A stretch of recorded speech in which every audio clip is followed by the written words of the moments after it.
teman-teman bisa waktunya mengaktualisasi diri Anda sebagai apoteker di masyarakat. Nah, kalau masalah bagan ini saya yakin sudah pasti banyak yang tahu. Ini adalah salah satu evolusi yang dilakukan oleh suatu peneliti di Jepang. Mereka mengatakan pola masyarakat itu terbagi jadi 5 tahapan saat ini, dan Jepang sudah mulai masuk ke Society 5.0. Kalau seluruh dunia dengan adanya pandemi COVID-19 ini, semua tuh dipaksa mau nggak mau adaptif sekali dengan Society 4.0, dan mau nggak mau akan mulai berpindah ke sini. Namun yang mau pindah ke sini itu tidak semua negara tuh sudah siap menghadapinya. Nah, kalau apoteker gimana nanti kira-kira? Kita nggak boleh lupa, ini ya patient center care. Saya yakin para apoteker yang sudah menjadi dosen pun pasti sering menggaungkan hal ini kepada teman-temannya, ataupun yang pernah bekerja di rumah sakit, vaskes yang lain, masuk puskesmas, itu juga pasti akrab dengan namanya patient center care. Karena saya juga punya background di rumah sakit selama 5 tahun, mungkin sedikit yang humble banget ini, cuma sebentar aja di rumah sakit, saya bisa menyampaikan pentingnya peranan apoteker dari awal sampai akhir. Walaupun kita hanya mengakses, kesannya ya, hanya mengakses terkait penggunaan obat. Oh, terkait pengadaannya tuh bagaimana? Terkait nanti distribusinya ke semua depo farmasinya tuh bagaimana, sampai penyiapan unit dose dispensing untuk yang rawat inap ya, karena sekarang terkait standar KAS bahwa unit dose dispensing itu adalah di salah satu bentuk dispensing obat yang paling efektif, yang paling aman, dan juga paling cost efisien untuk pasiennya. Nah, kalau teman-teman yang di rumah sakit meninggalkan aspek ini, hanya pekerjaan, oh cuman saya hanya kolek data aja sih, pasien ini hari ini mau pakai obatnya apa, resepnya apa aja sih untuk pasien ini, itu kurang. Kalau kalian masih bekerjanya seperti itu, hanya menyiapkan obat, hanya membantu tenaga teknis kefarmasian untuk meracik segala macamnya, dan cuma menyerahkan itu ke perawat dan teman-teman tidak melakukan hal yang lain, ini assessment planningnya apa dari programnya dokter yang dokter berikan untuk pasien ini, kalian nggak assess, kalian nggak juga melakukan planning, apa sih yang saya lakukan, monitoringnya bagaimana, kalau bisa sampai farmakovigilan itu jauh lebih baik lagi. Nah, kalau kemudian implementasinya apa yang kalian mau lakukan di Bangsal itu paling kelihatan sekali, follow up-nya. Ini paling penting. Kalau kalian bisa melakukan ini semua itu sudah nilai plus, dan kehadiran kalian di Bangsal itu nggak mungkin tergantikan, kurang lebih seperti itu. Nah, kalau seperti ini, patient center care, apakah hanya cuma di rumah sakit? Kalau misalnya mau lihat lagi penjual secara daring, bisa nggak? Sangat bisa. Justru ini penting sekali. Kenapa? Kalau dunia ekosistem daring itu kan tidak terbatas oleh ruang dan waktu. 24 jam per 7 bisa diakses. Mau di mana aja selama dia buka website www. Salah satu alamatnya apa, mungkin yang warna hijau, kemudian dia cek, dia mau beli misalnya vitamin D3 5000 IU. Padahal kita tahu vitamin D3 5000 IU itu adalah bukan lagi suplemen, tapi sudah sebagai kategori obat untuk pasien dengan kebutuhan khusus. Lalu bagaimana dengan vitamin D3 yang lain? Itu juga sama. Taunya bagaimana sih kalian update peraturannya yang sudah disampaikan oleh Badan POM baru banget kemarin. Saya mendengarkan adanya penunjukan suplemen untuk kebutuhan khusus di range 1.000 ke atas hingga 4.000. Nah, ini perannya apoteker apa? Strategi sekali, teman-teman. Kalian bisa melakukan swamedikasi di sana. Kalian bisa memberikan dukungan bagi pasien itu kalau mau beli suplemen apapun, bahkan suplemen ya, bukannya obat, harusnya kalian tuh tahu kondisi kalian sekarang seperti apa, perlu cek lab atau enggak. Nah, ini apoteker bisa memberikan saran, namun untuk assessment tentunya terbatas, karena kita harus juga bekerja sama dengan tenaga kesehatan lain, salah satunya dokter. Nah, ini adalah salah satu contoh yang saya ambil adalah di rumah sakit. Simpelnya kalau di rumah sakit itu sudah ada sistem yang menerapkan ya, beberapa rumah sakit, rekan apoteker sejawat juga di rumah sakitnya sudah menerapkan sistem barcode untuk dispensing obatnya. Jadi setiap obat yang keluar dari depo farmasi itu ada scan barcode-nya. Apakah benar nama obatnya, kuantitinya, kekuatannya, dengan resepnya.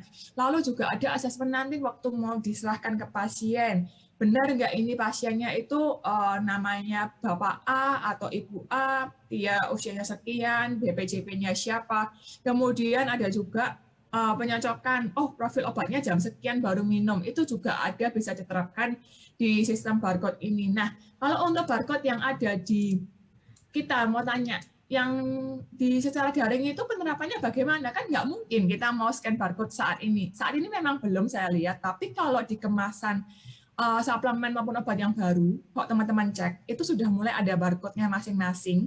Barcode ini sudah diterapkan peraturannya oleh Badan POM bahwa harus ada di setiap kemasan terkecil. Saya lihat juga beberapa di edaran yang sudah ada di masyarakat ya, saya lihat itu sudah ada barcode-nya. Nah, teman-teman boleh cek, boleh diupdate.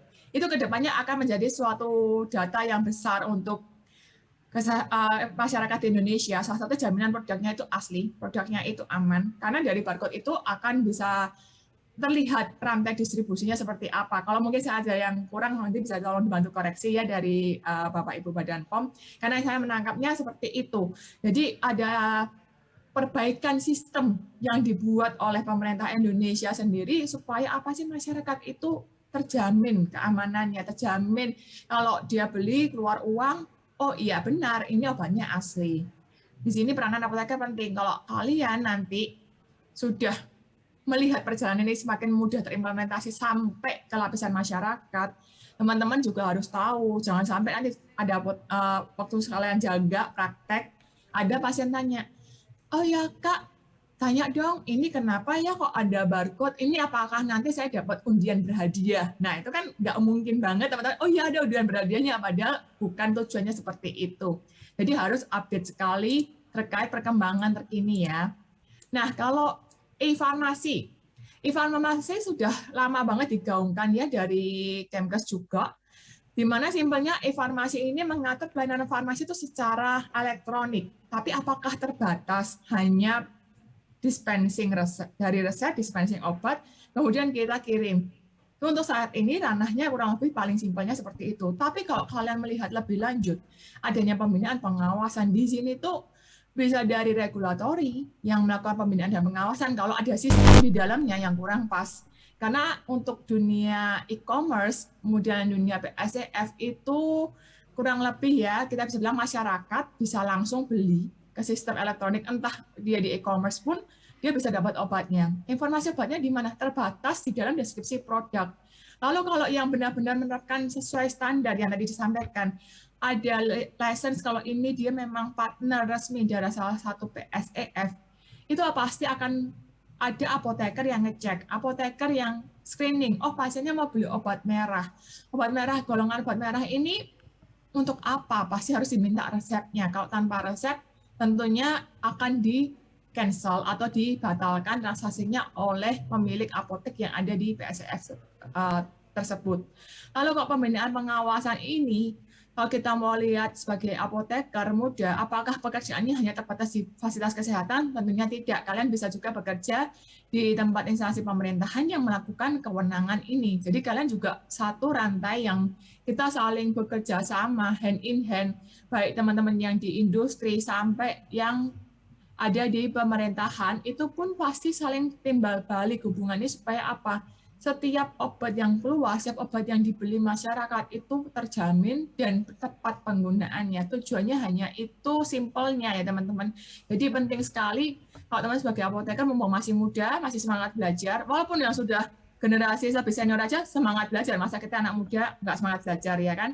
Nah kalau simpelnya lagi, e-farmasi saat ini yang paling kelihatan ada regulasinya tuh yang di kapan sih di saat pandemi COVID-19. Pandemi COVID-19 adanya keputusan dari Kemenkes sendiri yang mengatur adanya pelayanan telemedicine untuk mengatasi salah satu berusaha supaya mengurangi mobilitas masyarakat untuk mendapatkan akses kesehatan itu adalah melalui telemedicine.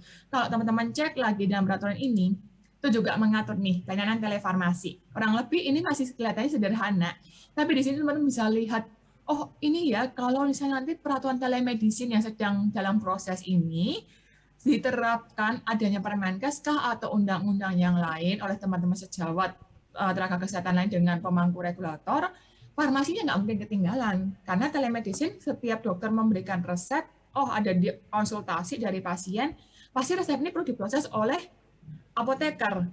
supaya apa?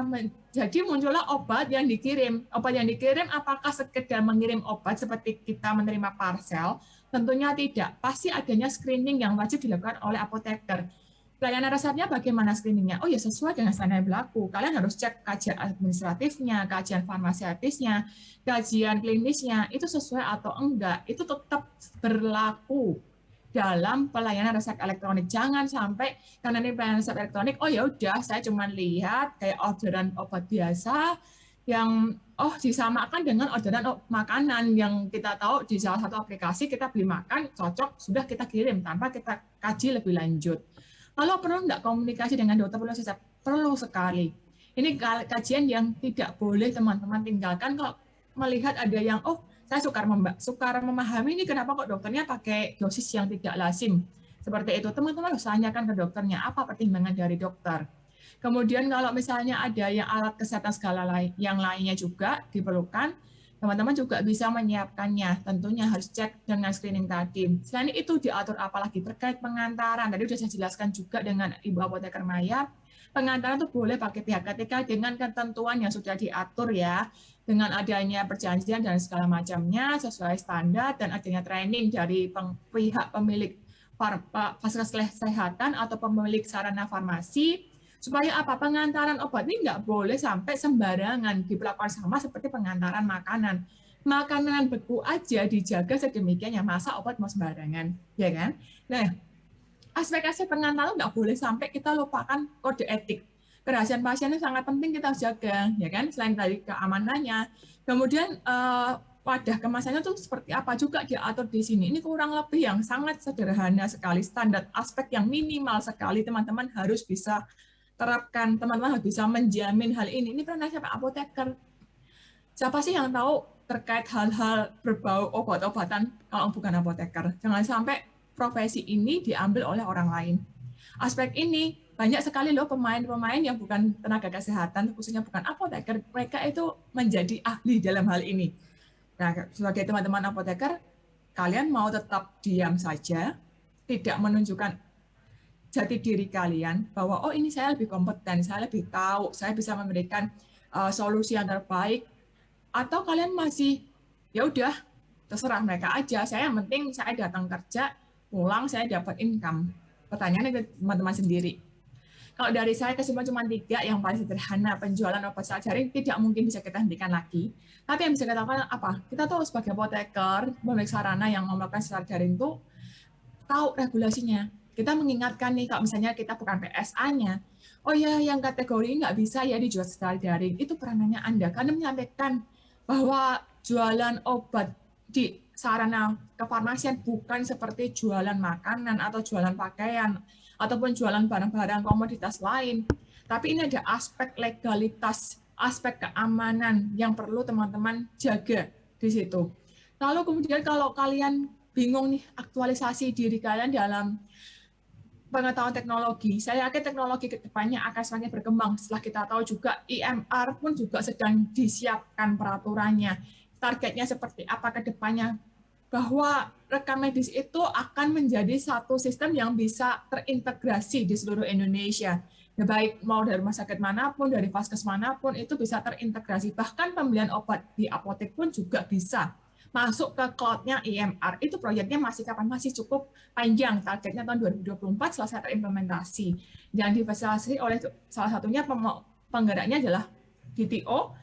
Teman-teman harus tahu ini apa nih istilahnya, ayo cek nanti semuanya sudah ada di platform sosial medianya Kemkes dan juga BPOM. Kalau teman-teman lihat itu semuanya sudah ada yang saya sampaikan saat ini.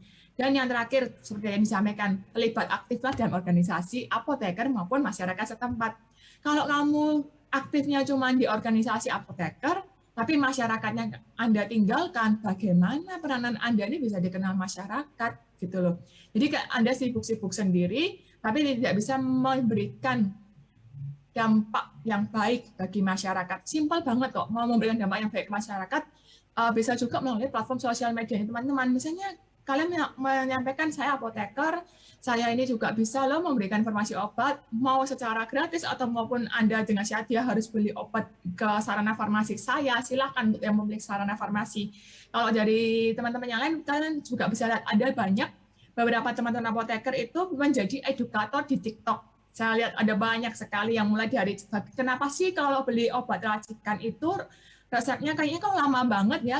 Dia tuh ngasih lihat gimana sih kita menyiapkan serangkaian prosesnya itu memerlukan waktu dari screening resepnya, kemudian dari meraciknya yang dengan standar yang bagus, lalu sampai itu diserahkan. Nah, saya lihat dalam 1 menit video TikTok itu sudah cukup mengedukasi dan itu komentarnya cukup banyak yang positif ya. Oh, ternyata lamanya tuh karena ini ya, ada pengecekan. Oh, ternyata saya disediakan obatnya dengan rapi, bersih ya, kayak gitu. Nah, ini simpel banget sih kalian untuk bisa mengenal masyarakat zaman sekarang dengan adanya internet itu sangat gampang. Nggak harus ke rumah ya, ketuk, Bu, ini saya apoteker loh, saya mau ngedukasi, nggak perlu seperti itu. Tapi home care juga menjadi peranan strategis teman-teman untuk bisa semakin dekat dengan masyarakat setempat. Kembali lagi, teman-teman silahkan pilih mau sosial media dulu atau mau bisa bergabung juga ke Ibu PKK ataupun masyarakat yang lain, organisasi yang lain, mungkin teman-teman satu geng olahraga badminton atau satu geng teman futsal. Nah, itu juga peranannya saya yakin nggak cuma satu geng futsal ini hanya apoteker. Ayo cari yang selain apoteker supaya apa? Kalian tuh bisa menunjukkan, oh ini loh apoteker tuh bisa kok bantu teman-teman yang lain memahami penggunaan obat yang baik dan benar supaya nggak sembarangan beli secara online kayak gitu. Nah, pertanyaan saya yang terakhir teman-teman semuanya, apa yang akan kalian lakukan selanjutnya? Kalau dari saya mau pegang prinsip seperti yang salah satu quotes yang dari Lauren Fleshman, yang ini saya juga terapkan, perfect preparation doesn't exist, excellent adaptation does. Jadi kalau teman-teman mau melihat, saya nggak siap nih, saya kurang persiapan untuk menghadapi nanti adanya era telemedicine yang semakin kencang ya, mungkin adanya alat-alat diagnosa yang bisa ada di genggaman masyarakat dengan harga ekonomis, kemudian persiapan integrasi data kesehatan, dan penjualan obat secara daring yang ke depannya ini kalian harus memikirkan, ada yang secara offline, pasien datang langsung walk-in, dan juga secara daring itu persiapan secara supply chain-nya juga pasti berbeda dengan apa yang sekarang teman-teman lakukan. Yang bisa dilakukan apa? Beradaptasilah. Itu dari saya. Sekian, terima kasih. Mohon maaf bila ada yang kurang-kurang ya. Baik. Terima kasih Ibu Apoteker Cynthia atas pemaparan materi yang luar biasa. Untuk peserta saya ingatkan kembali untuk menyampaikan pertanyaan berada di kolom Q&A yang akan saya bacakan di akhir acara. Terima kasih Ibu Cynthia atas waktunya. Oke, baik. Saya lanjutkan ke acara berikutnya di sesi keempat, yaitu pemaparan materi oleh Apoteker Lili Yusuf Indrajaya, SE SSI MBA. Dengan tema profesionalisme dan etik berdasarkan pandangan PDIAI Jawa Tengah. Pak Lili, apakah suara saya terdengar dengan jelas, Pak Lili? Alhamdulillah terdengar dengan baik. Kabarnya sehat, Pak Lili? Sumringah sekali nggih, Pak. Sehat selalu buat semuanya. Penampilan baru ya, Pak. Baik, Pak Lili, kami dari IPG Jawa Tengah mengundang Pak Lili sebagai pembicara di sesi keempat dengan tema profesionalisme dan etik berdasarkan pandangan PDIAI Jawa Tengah. Seperti yang kita telah ketahui, kemajuan dan perkembangan dalam bidang teknologi informasi menjadi tantangan dalam pelayanan dunia kesehatan.